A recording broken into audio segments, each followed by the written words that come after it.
السلام علیکم۔ آگے بڑھنے سے پہلے آج آپ سے کچھ باتیں کرنی ہیں۔ آخرکار ہم لوگ کیوں اتنے غافل ہیں؟ ہم ہر چیز سے، اپنے ہر فرض سے منہ چھپاتے ہیں۔ ہم اپنے ہر فرض کو سزا سمجھ کے پورا کرتے ہیں، اور جب اس کی سزا ہمیں ملتی ہے تو پھر ہم قدرت سے شکوہ کرتے ہیں۔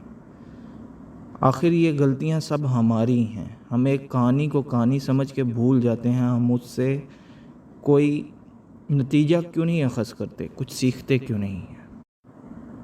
حضرت نظام الدین اولیاء اکثر ایک جملہ کہا کرتے تھے کہ ہم سے تو دھوبی کا بیٹا ہی خوش نصیب نکلا، ہم سے تو اتنا بھی نہ ہو سکا، پھر غش کھا جاتے۔ ایک دن ان کے مریدوں نے پوچھ لیا، حضرت یہ دھوبی کے بیٹے والا کیا ماجرا ہے؟ آپ نے فرمایا، ایک دھوبی کے پاس محل سے کپڑے دھلنے آیا کرتے تھے۔ وہ میاں بیوی کپڑے دھو کر پریس کر واپس محل پہنچا دیا کرتے تھے۔ ان کا ایک بیٹا بھی تھا جو جوان ہوا تو کپڑے دھونے میں والدین کا ہاتھ بٹانے لگا۔ کپڑوں میں شہزادی کے کپڑے بھی تھے، جن کو دھوتے دھوتے شہزادی کے نادیدہ عشق میں مبتلا ہو گیا۔ محبت کے اس جذبے کے جاگ جانے کے بعد اس کے اطوار تبدیل ہو گئے۔ وہ شہزادی کے کپڑے الگ کرتا، خوب اچھی طرح دھوتا، انہیں استری کرنے کے بعد ایک خاص نرالے انداز میں تہہ کر کے رکھتا۔ سلسلہ چلتا رہا۔ آخر والدہ نے اس تبدیلی کو نوٹ کیا اور دھوبی کے کان میں خسر پسر کی کہ یہ تو لگتا ہے سارے خاندان کو مروائے گا، یہ تو شہزادی کے عشق میں مبتلا ہو گیا ہے۔ والد نے بیٹے کے کپڑے دھونے پر پابندی لگا دی۔ ادھر جب تک لڑکا محبت کے زیر اثر رہا، محبوب کی کوئی خدمت بجا لاتا تھا، محبت کا بخار نکلتا رہتا تھا، مگر جب وہ اس خدمت سے ہٹایا گیا، وہ لڑکا بیمار پڑ گیا، چند دن کے بعد فوت ہو گیا۔ ادھر کپڑوں کی دھلائی اور تہہ بندی کا انداز بدلا تو شہزادی نے دھوبن کو بلا بھیجا اور اس سے پوچھا کہ میرے کپڑے کون دھوتا ہے؟ دھوبن نے جواب دیا، شہزادی عالیہ میں دھوتی ہوں۔ شہزادی نے کہا، پہلے کون دھوتا تھا؟ دھوبن نے کہا، میں ہی دھوتی تھی۔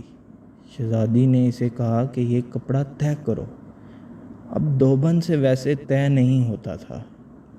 شہزادی نے اسے ڈانٹا کہ تم جھوٹ بولتی ہو، سچ سچ بتاؤ ورنہ سزا ملے گی۔ دھوبن کے سامنے کوئی راستہ بھی نہیں تھا۔ دوسرا کچھ دل بھی غم سے بھرا ہوا تھا۔ وہ زار و قطار رونے لگی اور سارا ماجرا شہزادی سے کہہ دیا۔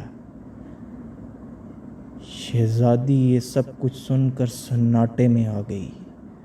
پھر اس نے سواری تیار کرنے کا حکم دیا اور شاہی بگی میں سوار ہو کر پھولوں کا ٹوکرا بھر کر لائی اور مقتول محبت کی قبر پر سارے پھول چڑھا دیے۔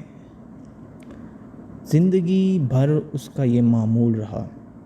وہ اس دھوبی کے بچے کی برسی پر اس کی قبر پر پھول چڑھانے ضرور آتی تھی۔ یہ بات سنانے کے بعد کہتے ہیں، اگر ایک انسان سے بن دیکھے محبت ہو سکتی ہے تو بھلا اللہ سے بن دیکھے محبت کیوں نہیں ہو سکتی؟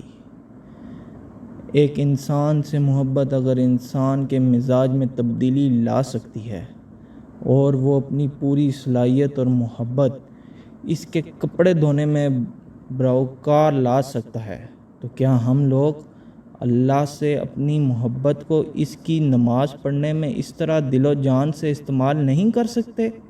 مگر ہم بوجھ اتارنے کی کوشش کرتے ہیں۔